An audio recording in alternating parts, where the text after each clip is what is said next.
Week 1 of the preseason is finished, and right now I've got NFL expert analyst Troy West on to break down the big takeaways from last weekend and how we can apply it to our Week 2 picks. Welcome back, Troy. First thing that really popped out to you from these games. I'll tell you one that really popped out for me is playing the under in the second half.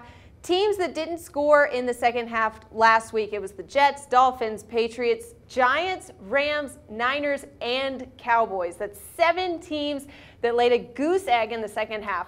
No, absolutely. That's a great point that you bring up, Megan, and I actually completely agree with you. I found that there's actually going to be a lot more value in the second half of these football games than there is in the first half. I saw a number of games. You'd have to give me the exact statistics, but a number of games going under in the second half, where the first half a little bit all over the place because you really did not know how much you were going to get out of the starters. I mean, for God's sakes, Aaron Rodgers throws the ball 21 times and plays the entire quarter against the Patriots. So I think there is a lot more value in the second halves because you get these quarterbacks who aren't up to speed with the offense. They're not even up to speed with the game or the pace of the NFL. So great point. You stole my thunder a little bit there, but I think second halves are where the bets should be placed here right now in the preseason. All right, well, what else is sticking out to you then, Troy?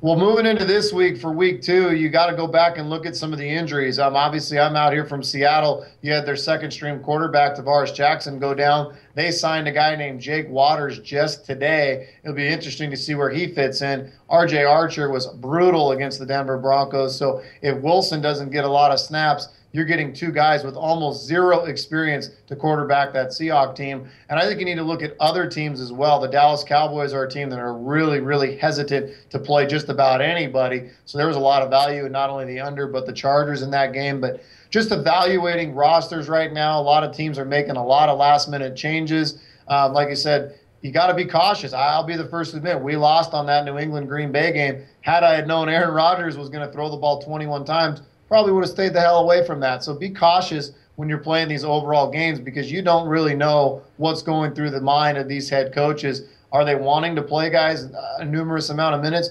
Surprised the heck out of me to see a guy like Rodgers, who we know a proven guy in this league, go that far into the game. Other teams won't even play their starting quarterbacks, maybe at all through the preseason. So be cautious about what you're looking at and when you're making these picks.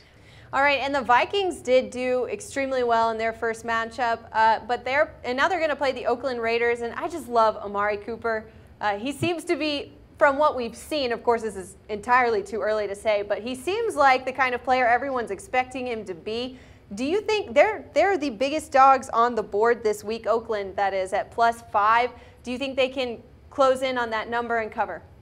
Well, you got to understand, this is Minnesota's 3rd preseason game, and typically when you get a team like that, Minnesota playing their 3rd game, other teams are only playing their 2nd game, you may get a lot more of the starters going for Minnesota because once you get into that 4th game, you probably won't see them at all. So you may get Teddy Bridgewater for a half. You may actually see Adrian Peterson go at it for 8 to 10 carries.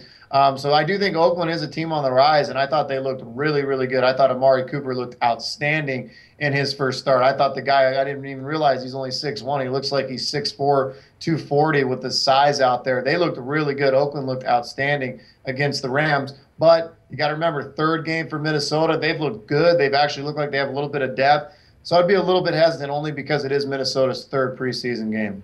All right, so week 2 of the preseason, are you going to be looking more towards spreads or totals here? I would probably lean more totals, but as you talked about at the beginning of this video, I'm going to be really dialed into these second halves, dictating the pace of the game through the first half, looking at the weather throughout the course of the game. And like you said, because in the second half, you're guaranteed to get these backups, where in the first half, coaches seem to be pushing their starters a little bit longer than we anticipated. So I think unders, it's a pretty good trend in the second half of week 1. I don't see that trend maybe going away here in week 2. It'll be a good thing to keep an eye out and pick your spots for. Troy West from allplayswin.com. Always excellent insight. Thanks again for joining us. Thanks, guys. Appreciate it.